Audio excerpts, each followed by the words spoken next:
నమస్కారం. ప్రతిధ్వని కార్యక్రమానికి స్వాగతం. కోవిడ్ సంక్షోభంతో కుదేలవుతున్న ఆర్థిక వ్యవస్థకు పునరుత్తేజాన్ని కలిగించేందుకు కేంద్ర ప్రభుత్వం మరో ఉద్దీపనను ప్రకటించింది. ఆత్మనిర్భర్ భారత్ 3 పేరుతో కేంద్ర ఆర్థిక మంత్రి నిర్మలా సీతారామన్ మరిన్ని ప్రోత్సాహకాల్ని ప్రకటించారు.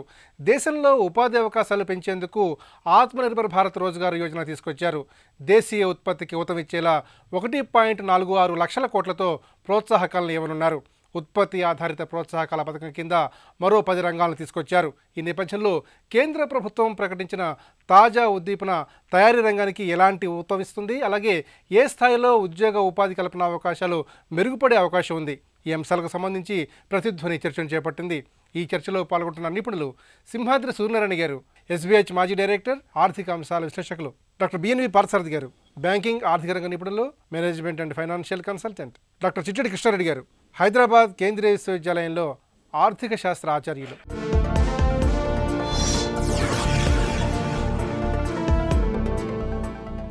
సూర్యనారాయణ గారు, కోవిడ్ సంక్షోభంలో చిక్కుకున్న ఆర్థిక వ్యవస్థకు పునరుత్తేజాన్ని కలిగించేందుకు కేంద్ర ప్రభుత్వం మరో ఉద్దీపనను ప్రకటించింది.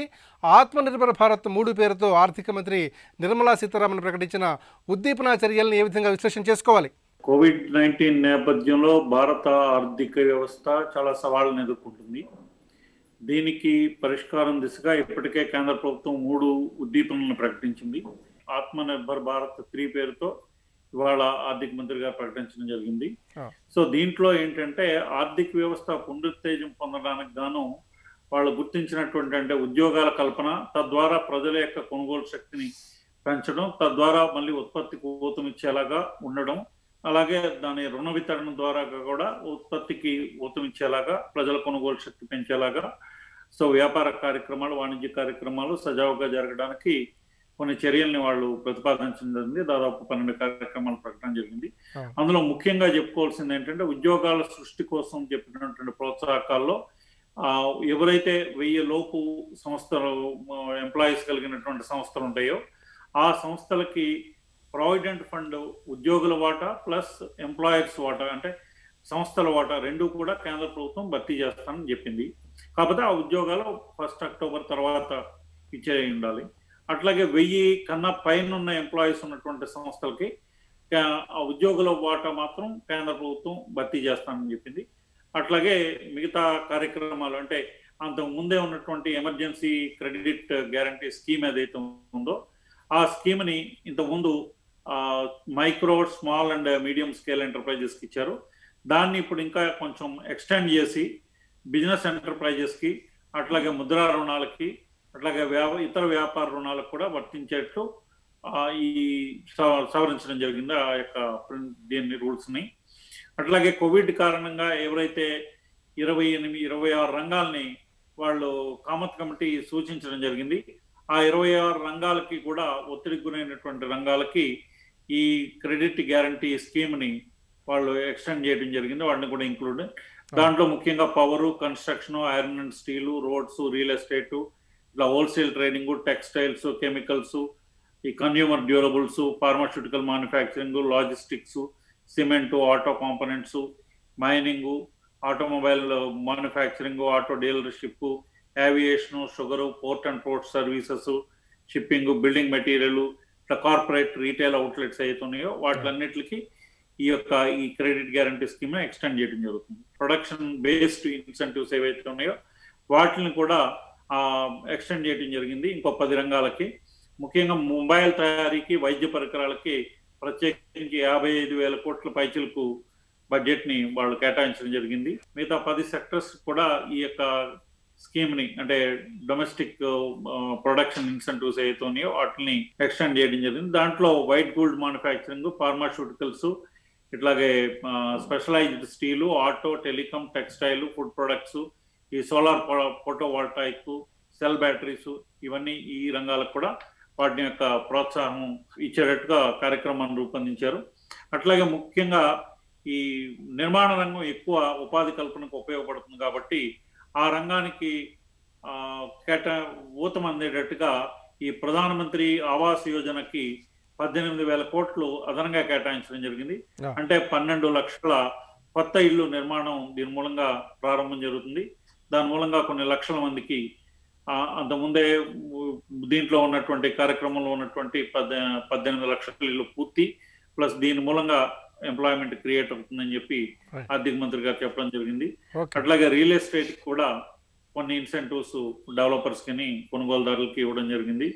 అట్లాగే అగ్రికల్చర్ కి సంబంధించి ఫెర్టిలైజర్ సబ్సిడీని ఒక 65,000 కోట్ల రూపాయల ఫెర్టిలైజర్ సబ్సిడీని ఇంకా ఎక్కువగా కేటాయించడం జరిగింది.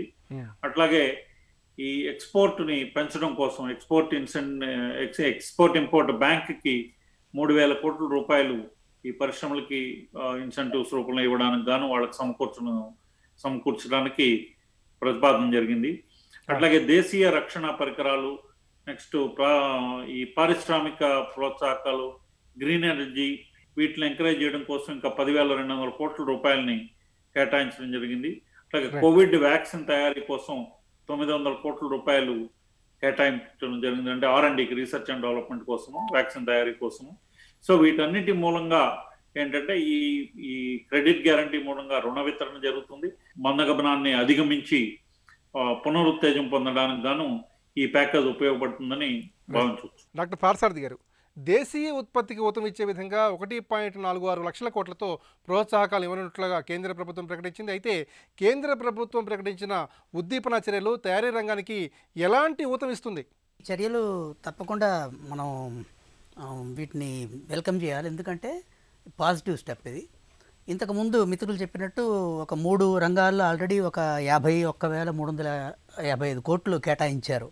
మొబైల్ ఎలక్ట్రానిక్స్కి, ఆ తర్వాత డ్రగ్స్ API మ్యానుఫ్యాక్చరింగ్కి, మెడికల్ డివైసెస్కి కలిపి ఇచ్చారు. అది కాకుండా అదనంగా ఇవాళ ఆర్థిక మంత్రి గారు ప్రకటన చేసిన దానిలో 10 రంగాలకి ప్రత్యేకంగా, ఇందాక వారు మిత్రులు చెప్పినట్టు మన కామత్ గారి సూచన ప్రకారం 26 రంగాలని పరిగణలోకి తీసుకుని వాటి మీద ప్రధానంగా దృష్టి పెడుతూ ముఖ్యంగా ఇందులో గణనీయంగా ఆటోమొబైల్ సెక్టర్కి 57,660 కోట్లు కేటాయిస్తున్నారు ఈ ప్యాకేజీలో.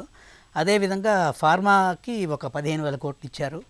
టెక్స్టైల్స్ కూడా ఒక ఎంప్లాయ్మెంట్ జనరేషన్ 10,683 కోట్లు ఇచ్చారు. ఫుడ్ ప్రోడక్ట్స్కి 10,900 కోట్లు, అలాగే మిగతా ఈ బ్యాటరీస్ వీటికి 18,100 కోట్లు. ఇలా ప్రధానమైనట్టు సెట్ ఇవి కాక మిగతా ఉన్నాయి. వీటి వల్ల మ్యానుఫ్యాక్చరింగ్ రంగంలో వేగం పుంజుకునేటువంటి అవకాశం బాగా ఉంది. ఎందుకంటే ఇప్పుడు ఈ మ్యానుఫ్యాక్చరింగ్ సెక్టర్కి రిక్వైర్మెంట్ ఉంది కాబట్టి పోస్ట్ కోవిడ్కి ఇప్పుడు బ్యాంకులు కూడా ఏ మాట కామాట చెప్పుకోవాలి. బ్యాంకులు రుణాలు ఇచ్చే పరిస్థితుల్లో అయితే ప్రస్తుతం లేవు. అందువల్లే క్రెడిట్ గ్యారంటీ స్కీమ్ తీసుకొచ్చారు, లేకపోతే బ్యాంకులు వెనకంజ వేస్తారు. ఇది తొలి దిశ మాత్రమే, ఎందుకంటే ఇది మొదటి అడుగని చెప్పాలి. ఎందుకంటే మనం జీడిపిని తీసుకుంటే ఫస్ట్ క్వార్టర్లో మనం దాదాపు 24% నెగిటివ్ గ్రోత్ ఉంది. ఇవాళ RBI వాళ్ళ అఫీషియల్లీ రిలీజ్ చేసిన దానిలో ఇండికేటివ్గా లాస్ట్ క్వార్టర్ అంటే ఏప్రిల్-జూన్ క్వార్టర్లో వాళ్ళు చెప్పిన దాని ప్రకారం దాదాపు 8.9% నెగిటివ్ గ్రోత్ ఉందన్నారు. దీన్ని బేరీజ్ వేసుకుని మోడీస్ కూడా ఏం చేశారంటే ఇంతకుముందు ఈ ఏడాది మొత్తానికి మన జీడిపి గ్రోత్ దాదాపు 9.5% నెగిటివ్ గ్రోత్ ఉంటున్న దాన్ని రివైజ్ చేస్తూ ఇవాళ 8.9% అంటే దాదాపు 0.6-0.7% పాజిటివ్గా వాళ్ళు సూచన చేశారు. అంటే ఈ సూచికలన్నీ కూడా పాజిటివ్గా మనకి కనిపిస్తున్నాయి. ఇది తొలి అడుగు మాత్రమే. ఎందుకంటున్నా అంటే పోను మనకి ఎకానమీ ఇంకా మనం డెవలప్ చేస్తున్నప్పుడు రిక్వైర్మెంట్ పెరుగుతుంది. ఆ రిక్వైర్మెంట్ ఇవ్వాలంటే ప్రధానంగా ఏం చేయాలంటే ఇదే ఊపుని మనం మెయింటైన్ చేయాలంటే ఫిజికల్ డెఫిసిట్ని ఆ రెస్ట్రిక్షన్స్ మర్చిపోయి కేంద్ర ప్రభుత్వం ఎప్పటికప్పుడు టైమ్లీ బేసిస్లో ఈ విధంగా ప్యాకేజీని ఆన్గోయింగ్ బేసిస్లో అనౌన్స్ చేస్తూ ఫండ్స్ రిలీజ్ చేయాలి. కానీ ఇంకొక ప్రధానమైన ఛాలెంజ్ ఏంటంటే బ్యాంకింగ్ రంగం ఈ దిశలో ఆర్థిక వ్యవస్థకి కావాల్సినటువంటి ఆర్థిక సదుపాయం ఇచ్చే స్థితిలో అయితే లేదు వాస్తవం. ఎందుకంటే దాదాపు 10 లక్షల కోట్ల దాకా NPS ఉన్నాయి. దీనికే ప్రధానంగా ప్రభుత్వం ఏం చేశారంటే క్రెడిట్ గ్యారంటీ స్కీమ్ రెండో ప్యాకేజ్ తీసుకొచ్చారు. ఇటువంటి ప్రకటనలు ప్రభుత్వం చేపట్టిన చర్యలు హర్షించదగ్గవే. ఎందుకంటే పాజిటివ్గా దిశలో ప్రయాణం చేస్తున్నాం కాబట్టి ప్రభుత్వం కానివ్వండి, రిజర్వ్ బ్యాంక్ కానివ్వండి, బ్యాంక్స్ కానివ్వండి కాలానుగుణంగా వాళ్ళు మార్పులు చేసుకుంటూ సవరణలు చేసుకుంటూ సహకారాన్ని మద్దతును అందిస్తే తప్ప ఆర్థిక వ్యవస్థ పూర్తిగా పుంజుకోలేదు. డాక్టర్ కృష్ణారెడ్డి గారు, ఉత్పత్తి ఆధారిత ప్రోత్సాహకాల పథకం కింద మరో 10 రంగాలను కేంద్ర ప్రభుత్వం తీసుకొస్తోంది. ముఖ్యంగా మొబైల్ తయారీ, ఆటోమొబైల్, జౌళి, ఆహార ఉత్పత్తులు, వైద్య పరికరాల తయారీ వంటి రంగాలు ఇందులో ఉన్నాయి. మరి తయారీ రంగం దీనివల్ల ఏ మేరకు పుంజుకునే అవకాశం స్పష్టంగా కనిపిస్తోంది? ఆత్మనిర్భర్ ప్యాకేజ్ 3 ఏంటంటే స్వాగతించాల్సిందే. ఆర్థిక వ్యవస్థ క్రమంగా మెరుగుపడుతున్నట్టుగా చిన్న ఇండికేషన్స్ వస్తున్నాయి. ఒకటి స్టాక్ మార్కెట్లు కూడా ఏవైతే పారిశ్రామిక వర్గాలకు సంబంధించి మనకి కొంత ఇండికేషన్ ఇవ్వగలిగేటువంటి కూడా పాజిటివ్ ఉండడం, ఎఫ్డిఐస్ కూడా గతంలో కొంత పెరుగుదల ఉండడం, ఈ తయారీ రంగంలో కూడా ఏంటంటే భారతదేశానికి అవకాశం ఎక్కువగా ఉంది. కాబట్టి ఈరోజు కేవలం ఒక 16% మాత్రమే వీటికి కాంట్రిబ్యూట్ చేస్తుంది. వీటిని డెవలప్ చేసుకోవడానికి స్కోప్ ఎక్కువ ఉందన్న ఉద్దేశంతో ముఖ్యంగా ఒక 10 రంగాలను, ఆ 10 రంగాలలో కూడా వాటిని ఎంపిక చేసుకోవడానికి ప్రధాన కారణం కూడా ఏంటంటే ఉపాధి కల్పన. ఇందాక చెప్పినట్టు ఏంటంటే వాడికి 1000 కంటే తక్కువ సంస్థలు ఉన్న వారికి ఇటు పిఎఫ్, మిగతా రకాల ప్రోత్సాహకాలతో పాటు అవసరమైనటువంటి పెట్టుబడి ప్రోత్సాహకాలు ఉత్పత్తిలో కూడా వివిధ రకాలుగా ప్రోత్సహించినట్లయితే ఉపాధి పెరుగుతుంది. ప్రత్యక్షంగా కానీ పరోక్షంగా కానీ స్వయం ఉపాధి రూపాన కావచ్చు, ఆల్రెడీ ప్రైవేటు భాగస్వామ్యంలో నడుస్తున్నటువంటి సంస్థల్లో ఉపాధి కల్పనను ప్రోత్సహించే దిశగా ఈ యొక్క కార్యక్రమం మనకు ఉపయోగపడుతుందని చూడవచ్చు. ఎందుకంటే గతంలో కూడా నరేగా స్కీమ్ ద్వారా ఎవరైతే అంటే స్కిల్ కానటువంటి వాళ్ళు కొంత ప్రభుత్వం చేపట్టడం జరిగింది. ఈరోజు స్కిల్ మైగ్రేషన్గా అంటే ఎవరికైతే కొంత నైపుణ్యాలు ఉన్న వాళ్ళకి ఈ యొక్క రంగాల ద్వారా ఏదైతే మనం పెద్దలు చెప్పినట్టు రంగాలు స్పెసిఫై చేస్తూ ఎన్ని కోట్లు అలొకేట్ చేసింది కూడా చెప్పారు. కాబట్టి వీటి ద్వారా కూడా ఈ యొక్క వాటందరికీ రుణాలు కొంత లబ్ధి చేకూరడము, ఎవరైతే ఎన్పిఎస్ ఉన్నప్పటికీ కూడా ఆ ఎన్పిఎస్ యొక్క అంశాన్ని దృష్టిలో పెట్టుకునే ప్రభుత్వం ఇలా క్రెడిట్ గ్యారంటీ స్కీమ్ అంటే ప్రభుత్వమే బాధ్యత తీసుకొని, ఎందుకంటే నూతన ఆవిష్కరణలు ప్రోత్సహించాల్సిన అవసరం ఉంది. కొన్ని ఇప్పుడు ఎంఎస్ఎంఈ సెక్టార్లు ఖచ్చితంగా కొంత ఇబ్బంది పడే అవకాశం ఉంటుంది. భారతదేశం లాంటి దేశంలో కొంత నిలదొక్కుకోవాలి అంటే, పోటీ ప్రపంచంలో నిలదొక్కుని ముందుకెళ్ళాలంటే కొంత ఒత్తిడి సంస్థలపైన ఉంటుంది. కాబట్టి ప్రభుత్వం కూడా కొంత బాధ్యత తీసుకొని క్రెడిట్ గ్యారంటీ ఇవ్వడం ద్వారా సంస్థలకి కొంత ఊరట లభించే అవకాశం ఉంటుంది. వైబిలిటీ గ్యాప్ ఫండింగ్ అనేటువంటిది వ్యయ సర్దుబాటు నిధి కింద కూడా సంస్థలకి మనం ఏంటంటే కొంత ఆర్థిక సహకారాన్ని అందించేటువంటి అవకాశం ఉంటుంది. అది కేవలం ఏంటంటే ఆర్థిక మౌలిక వసతుల నుంచి ఇవాళ కొత్త రంగాలు అంటే ఎక్కడైతే ఉపాధికి అవకాశం ఉండి ఆర్థిక వ్యవస్థలో ఉన్నటువంటి వ్యర్థాలను కావచ్చు, మిగతా వాటిని కొంత ఉపయోగకరం చేయడానికి అవసరమైనటువంటిది ఏంటంటే ఇవాళ మన వేస్ట్ మేనేజ్మెంట్ తీసుకున్నట్టు వేస్ట్ మేనేజ్మెంట్ కావచ్చు, విద్యా వైద్య రంగంలో కూడా పెట్టుబడులకి ఈ వైబిలిటీ గ్యాప్ ఫండింగ్ ద్వారా ఆ సంస్థలు కూడా కొంత ప్రోత్సాహం ఇచ్చేసి వాటిని కూడా ఉపాధి కల్పించినట్లయితే దేశం యొక్క అంటే ఉపాధి పెరగడం వల్ల ఏమవుతుందంటే వస్తు సేవలకు గిరాకీ పెరుగుతుంది. గిరాకీ పెరగడం ద్వారా ఒక ఉద్యోగత కూడా పెరుగుతుంది. ఖచ్చితంగా ఈ 10 రంగాల్లో అవకాశం ఎక్కువ ఉంది. తదనుగుణంగా 2 లక్షల కోట్ల పెద్ద ప్యాకేజీతో ఇలాంటి రంగాలకు ఉత్సాహం ఇచ్చినటువంటిది చాలా హర్షించదగిన విషయంగా మనం చెప్పుకోవచ్చు. సూర్యనారాయణ గారు, దేశంలో ఉపాధి అవకాశాలు పెంచేందుకు ఆత్మనిర్భర్ భారత్ రోజ్గార్ యోజన తీసుకొచ్చినట్లుగా కేంద్ర ఆర్థిక మంత్రి నిర్మలా సీతారామన్ ప్రకటించారు. అయితే ఆత్మనిర్భర్ భారత్ 3 ఏ స్థాయిలో ఉద్యోగాలను సృష్టించే అవకాశం ఉంది? ఈ ఆత్మనిర్భర్ భారత్ ద్వారాగా ఉద్యోగిత అంటే మెయిన్ ఏంటంటే ఆర్థిక రంగం ఎదుర్కొంటున్నటువంటి ప్రధానమైనటువంటి సవాలు వస్తువు గిరాకీ. సో ఆ వస్తువుల యొక్క డిమాండ్, వస్తువుల కొనుగోలు శక్తి మీద ఆధారపడి డిమాండ్ ఉంటుంది. సో కొనుగోలు శక్తి పెరగాలి అని అంటే కనుక ఉద్యోగాల కల్పన జరగాలి, అలాగే ఉద్యోగాల కొనసాగింపు జరగాలి. ఆ ఉద్యోగాల కొనసాగింపు ప్లస్ కొత్త ఉద్యోగాల కల్పన ద్వారా మాత్రమే ప్రజల యొక్క కొనుగోలు శక్తి పెరుగుతుంది. ఆ ప్రజల యొక్క కొనుగోలు శక్తి పెరిగినప్పుడు వస్తువులకు డిమాండ్ పెరుగుతుంది. కాబట్టి సో వీళ్ళు కాన్సన్ట్రేషన్ అంతా కూడా దీని మీద చేయడం జరిగింది. అట్లాగే రుణ వితరణ జరగడం ద్వారా కూడా ప్రజల యొక్క కొనుగోలు శక్తిని పెంచి పారిశ్రామికవేత్తల నిర్వహణ సామర్థ్యాన్ని పెంచడం ద్వారాగా, ఉద్యోగ భద్రత కల్పించడం ద్వారాగా, ఆ ఉద్యోగులకి ద్వారాగా వచ్చినటువంటి ఉద్యోగుల డిమాండ్ ఏదైతే ఉంటుందో వస్తువులకి వచ్చిన డిమాండ్, ఆ డిమాండ్ ద్వారాగా ఈ యొక్క ఆర్థిక వ్యవస్థని స్థిరంగా ఉంచడానికి, పునరుత్తేజం చేయడానికి ప్రయత్నం చేయడం జరిగింది. ముఖ్యంగా ఈ ప్రావిడెంట్ ఫండ్ది అంశం కనుక మనం పరిశీలించినట్లయితే అది యాక్చువల్గా ఏంటంటే అది ఉద్యోగాల్లో కొనసాగుతున్న వాళ్ళకి కూడా ఎంతో కొంత ఇన్సెంటివ్ ఇస్తుంటే ఇంకా బాగుండేది. ఎందుకంటే వాళ్ళు కేవలం 24% ఇస్తున్నారు అంటే ఉద్యోగుల వాటా, సంస్థల వాటా. కానీ కొత్త ఉద్యోగాల కల్పనకి ఎంతమంది ముందుకు వస్తారని మనం చూడాలి. ఎందుకంటే చాలా పరిశ్రమలు సంక్షోభాన్ని ఎదుర్కొంటున్నాయి. ఆ సంక్షోభానికి తగినటువంటి వస్తువులకు తగినటువంటి డిమాండ్ లేకోకుండా ఉద్యోగాల కల్పన ఏ విధంగా సాధ్యమవుతుంది?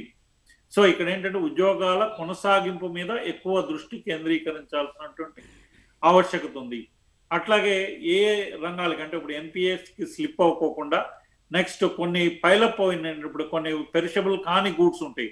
ఆ ఆ గూడ్స్ని ఏంటంటే తర్వాత కూడా ప్రొడక్షన్ చేసిన తర్వాత కొన్నాళ్ళు పెట్టుకుని అవి మళ్ళీ డిమాండ్ వచ్చినప్పుడు మళ్ళీ అమ్మేటటువంటి వాటికి కూడా దాన్ని ప్రోత్సహించడానికి గాను అంటే ఇక్కడ ఈ కెపాసిటీస్ వేస్ట్ అవ్వకోకుండా, సో ఎందుకంటే ఫిక్స్డ్ ఓవర్ హెడ్ అనేది ఎట్లయినా వేస్ట్ ఇదవుతుంది మనం ప్రొడక్షన్ చేసినా చేయకపోయినా. సో ఇక్కడ వేరియబుల్ ఓవర్ హెడ్ని కనుక తక్కువ ఉండేటటువంటి ఏదైతే ఉందో ఆయా రంగాలను గుర్తించి ఆయా రంగాలకి క్రెడిట్ సపోర్ట్ కనుక ఇచ్చి ఆ యొక్క డిమాండ్ అంటే వస్తువులు పెరిషబుల్ కాని వస్తువులు దీర్ఘకాలం ఉండేటటువంటి వస్తువులు ఏవైతే ఉన్నాయో ఆ వస్తువుల ఉత్పత్తికి మనం ప్రాధాన్యత. ఎందుకంటే రేపటి నుంచి చైనా నుంచి వచ్చేటటువంటి మేజర్ థ్రెట్ అదే అవుతుంది మనకి. ఎందుకంటే వాళ్ళు ప్రొడక్షన్ చేసి పెట్టి ఆ తర్వాత మార్కెట్లోకి విడుదల చేసి ఈ యొక్క మనం అక్కడ దేశీయ పరిశ్రమలు ఆ యొక్క పరిశ్రమల కాస్ట్ ఆఫ్ ప్రొడక్షన్తో పోటీ పడలేక వీళ్ళు వస్తువులు అమ్ముకోలేనటువంటి పరిస్థితి వచ్చేటటువంటి ప్రమాదం భవిష్యత్తులో ఉంది. ఆ ప్రమాదాన్ని మనం ఎదుర్కోవాలి అంటే కనుక ఇప్పుడే దాన్ని గుర్తించి ఆయా రంగాలకి ఇన్వెంటరీ బేస్డ్ సపోర్ట్ పెంచే విధంగా మనం చర్యలు తీసుకోవాలి. డాక్టర్ పార్థసారథి గారు, 3 లక్షల కోట్లతో ఎమర్జెన్సీ క్రెడిట్ లైన్ గ్యారంటీ పథకాన్ని కేంద్ర ప్రభుత్వం మరోసారి తెచ్చింది. ఎంఎస్ఎంఈలతో పాటుగా బిజినెస్ ఎంటర్ప్రైజెస్ అలాగే ముద్రా రుణాలు, వ్యాపార రుణాలు కూడా దీన్ని వర్తింపజేసింది. దీంతో ఇప్పటిదాకా ఒత్తిడికి గురైనటువంటి రంగాలు ఏ విధంగా కోలుకునే అవకాశం ఉంది? ఇది స్వాగతించదగిన విషయం అండి. ఎందుకంటే ఇంతకుముందు 2 లక్షల కోట్లు ముందు ప్యాకేజీ ప్రకటించారు. దాన్ని ఇప్పుడు మళ్ళీ 3 లక్షల కోట్లు అదనంగా ఇచ్చారు. ప్రధానంగా ఈ ఎంఎస్ఎంఈ సెక్టర్కి అందులో ముద్ర కూడా కవర్ అవుతుంది. ఇవి కాకుండా దాన్ని కొంచెం రిలాక్స్ చేస్తూ అదర్ బిజినెస్ కూడా కవర్ చేశారు, సీలింగ్ లిమిట్ని పెంచి. మనం ముఖ్యంగా చూస్తే మన దేశంలో ఎంఎస్ఎంఈ సెక్టర్లో దాదాపు 6 కోట్ల పైచిలుకు సంస్థలు ఉన్నాయండి. ఈ 6 కోట్ల పైచిలుకు సంస్థల్లో దాదాపు 70% సర్వీస్ రంగంలో ఉన్నాయి, మ్యానుఫ్యాక్చరింగ్ రంగంలో ఉన్నాయి దాదాపు 30%. అందులో రూరల్ అండ్ అర్బన్ మీరు కంపోజిషన్ చూస్తే 40 to 45% రూరల్ బేస్లో ఉన్నాయి, మిగతా ఉన్నాయి అర్బన్ ఏరియాస్లో ఉన్నాయి. కాబట్టి ఈ సంస్థల్లో చాలా వరకు వీళ్ళకి ఎంతో ఉపయోగకరంగా ఉంటుంది. కానీ ఈ అమౌంట్ చాలదు. ఎందుకంటే నా అంచనా ప్రకారం సూచనప్రాయంగా రఫ్గా చెబితే బ్యాంకింగ్ రంగం నుంచి ఎంఎస్ఎంఈ సెక్టర్కి మొత్తం ఇచ్చినటువంటి లోన్స్ 20 లక్షల కోట్ల పైసలకు ఉంటుంది. నా లెక్క ప్రకారం నేను ఇంతకుముందు కూడా నేను క్యాలిక్యులేట్ చేసినప్పుడు ప్రభుత్వానికి సూచించిన దానిలో కనీసం 9 లక్షల ప్యాకేజ్ ఎంఎస్ఎంఈ సెక్టర్కి ఇమ్మని చెప్పాను. అప్పుడు వాళ్ళు దాన్ని కుదించి 3 లక్షల కోట్లకు ఇచ్చారు. దాని తర్వాత ఇప్పుడు గ్రహించారు ఏంటంటే బ్యాంకులు అదనంగా డబ్బులు ఇచ్చే పరిస్థితులు లేదు కాబట్టి, ఎన్పిఎస్ ఉన్నాయి కాబట్టి క్రెడిట్ గ్యారంటీ స్కీమ్ కింద తీసుకొచ్చారు. ఇందులో దాదాపు ఇప్పుడు 5 లక్షల కోట్ల వరకు అయింది. నాకు తెలిసి ఈ ఆర్థిక సంవత్సరం అంతం అయ్యే లోపు ఇంకొక 4 లక్షల నుంచి 5 లక్షల కోట్లు అదనంగా క్రెడిట్ గ్యారంటీ స్కీమ్ తీసుకురావాలి. రిక్వైర్మెంట్ పెరిగిన కొలది ఎకానమీ పుంజుకుంటున్నప్పుడు మనకి 2 ప్రధానమైనటువంటి ఇబ్బందులు ఎదుర్కొంటాం. ఒకటి, పెరుగుతున్న రిక్వైర్మెంట్కి అనుగుణంగా బ్యాంకింగ్ సంస్థ తదనుగుణంగా మనకి రుణాలు ఇచ్చేటువంటి పరిస్థితులు అయితే లేవు. రెండోది, ప్రభుత్వం కూడా దురదృష్టవశాత్తు వాళ్ళ ఫిజికల్ డెఫిసిట్ మీద కాన్సన్ట్రేట్ చేస్తున్నారు. ఈ రెండును కొంచెం రిలాక్స్ చేయాలి. అందువల్ల ఈ రంగంలో ఉపాధికి ఎక్కువ అవకాశం ఉంది. ఈ రంగంలో ఎంఎస్ఎంఈ సెక్టర్లో మ్యాక్సిమం ఎంప్లాయ్మెంట్ దాదాపు 15 కోట్ల మంది ప్రజలు మొత్తం ఎంఎస్ఎంఈ రంగం మీద ఆధారపడి ఉన్నారు. కాబట్టి దీని మీద దృష్టి కేంద్రీకరించాలి. ఇంకోటి ప్రభుత్వం చేయాల్సింది ఏంటంటే ముఖ్యంగా ఇప్పుడు మొన్న ఆర్థిక మంత్రి గారు కూడా ఇవాళ ప్యాకేజ్ అనౌన్స్ చేసినప్పుడు ఒక పాజిటివ్ స్టెప్ ఏంటంటేను ఇంతకుముందు ఆత్మనిర్భర్ భారత్ ప్యాకేజ్ 1, 2, 3 మీద అనౌన్స్ చేసిన దానిలో తీసుకున్న చర్యల్లో ఇప్పటి వరకు దాని ఫలితం ఏంటి దాన్ని అనౌన్స్ చేస్తున్నారు. వాటిని కనుక మనం బేరీజ్ వేసుకుంటే సానుకూలంగా ఉన్నది, స్పందన సానుకూలంగా ఉంది, ఎకానమీ కూడా సానుకూలంగా స్పందిస్తోంది. డాక్టర్ కృష్ణారెడ్డి గారు, 3వ త్రైమాసికంలో వృద్ధి రేటు పెరుగుతుందని ఆర్థిక మంత్రి అంచనా వేస్తున్నారు. కోవిడ్ సంక్షోభం నుంచి దేశ ఆర్థిక వ్యవస్థ ఎంత వేగంగా కోలుకునే అవకాశం కనిపిస్తోంది? ఇమ్మీడియట్గా రికవర్ అవుతున్నారు ఇది మాత్రం చెప్పలేము. ఎందుకంటే దేశంలో అన్ని రకాల వ్యవస్థలు అంటే సప్లై చైన్ సిస్టమ్ కావచ్చు, అన్ని రకాలుగా కొంత ఇబ్బందికి గురైనాయి కాబట్టి, అన్ని రంగాలపైన ఒత్తిడి ఉంది కాబట్టి మినిమం ఒక 1 year మాత్రం ఖచ్చితంగా చూడాల్సిన అవసరం ఉంటుంది. కాకపోతే ప్రభుత్వం తీసుకున్నటువంటి చర్యలు ఏవైతున్నాయో వాటిపైన ఆశాజనకంగా కనపడుతున్నాయి. ఎందుకంటే ఎప్పటికప్పుడు రివ్యూ చేసి ఒకేసారి ఏదో ప్యాకేజ్ ఇచ్చేసి మనం ముగించేసాం అనకుండా మొదటగా ఒక భారీ ప్యాకేజీని ప్రకటించి తర్వాత అవసరానికి తగ్గట్టుగా రివ్యూ చేసుకుంటూ ఎంత అవుట్కమ్ వస్తుందన్నటువంటిది ఆ రివ్యూ చేయటం అనేది ఉందో అదొక మంచి పరిణామము.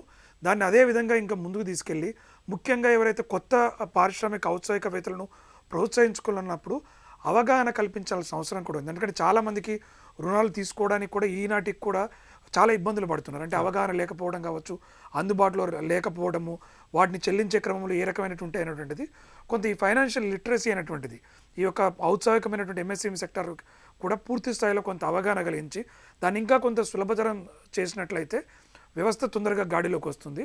దానితో పాటు ఇంకేంటంటే ఈ ఆర్థిక వ్యవస్థ గాడిలో పడడానికి మన ఈ one nation one ration card అనేటువంటిది కూడా అందరికీ తీసుకొచ్చారు.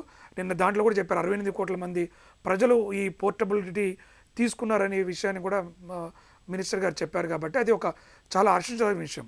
కాకపోతే దాంట్లో కూడా ఇంకొక చిన్న లోపం ఎక్కడ ఉందంటే ఆ రేషన్ పోర్టబిలిటీలో కూడా కుటుంబం మొత్తం మార్చుకోవాల్సిన అవసరం ఉంది. కాకుండా ఇక్కడ లేబర్ మైగ్రేషన్కి వచ్చేసరికి ఒకరే మారుతుంటారు. కుటుంబము లేదంటే భార్య పిల్లలు ఆ సొంత గ్రామాల్లో ఉండటం, ఈ వ్యక్తి మాత్రం ఇక్కడ వచ్చి ఉంటాడు, లేదా ఒకరు లేదా ఇద్దరు ఇక్కడ ఉంటారు, మిగతా కుటుంబం అక్కడ ఉంటుంది. కాబట్టి వాటిలో కూడా కొన్ని సంస్కరణలు తీసుకురావాలి. ఎందుకంటే వన్ రేషన్ కార్డ్ అనేది వండర్ఫుల్. ఆధార్ కార్డు ద్వారా ఈ రేషన్ కార్డుని లింక్ చేసి ఏ వ్యక్తి అయితే మైగ్రేట్ అయ్యేతాడో ఆ వ్యక్తికే కనుక ఇచ్చినట్లయితే వారి యొక్క జీవన ప్రమాణం కూడా మెరుగుపడుతుంది, వారు కూడా ఇబ్బంది లేకుంటారు. ఇప్పుడు కుటుంబం మొత్తం మార్చుకోవాలంటే మేము గతంలో మా యూనివర్సిటీలో కూడా కొన్ని సర్వే చేపట్టినప్పుడు అక్కడ చాలామంది మైగ్రెంట్ వర్కర్స్ అదే చెప్పారు, మేము ఇక్కడ స్వల్పకాలానికి వచ్చాము, ఈరోజు ఇక్కడ ఉంటాము, రేపు ఇంకో ప్రాంతానికి వెళ్తాం, కాబట్టి మాకు అంత ఇబ్బందిగా ఉంటుంది, అది మార్చుకోలేము, ప్లస్ మా కుటుంబం లబ్ధి పొందితే చాలని. ప్రజలు కూడా ఒకటి ఏంటంటే ముఖ్యంగా గమనించాల్సింది స్వయం ఉపాధి పైన మనం ఆధారపడాల్సిన అవసరం మాత్రం స్పష్టంగా కనపడుతుంది. ఆ దిశగా ప్రభుత్వం చేసే చర్యలకు ప్రతి వ్యక్తులు కనుక కృషి చేసినట్లయితే మనం తక్కువ సమయంలోనే ఆర్థిక అభివృద్ధిని మనం సాధించుకొని దేశంలో మళ్ళీ మన ఒక వేగంగా అభివృద్ధి చెందిన దేశంగా ముందుకెళ్ళడానికి అవకాశం కనబడుతుంది. కరోనాతో దెబ్బతిన్న ఆర్థిక వ్యవస్థ బలోపేతం కావడానికి కేంద్ర ప్రభుత్వం ఉద్దీపనల తోడ్పాటు ఎంతో అవసరమని నిపుణులు అభిప్రాయపడుతున్నారు. కోవిడ్ సంక్షోభం నుంచి దేశం వేగంగా కోలుకుంటుందని అంటున్నారు. ఇది ప్రతిధ్వని. నమస్కారం.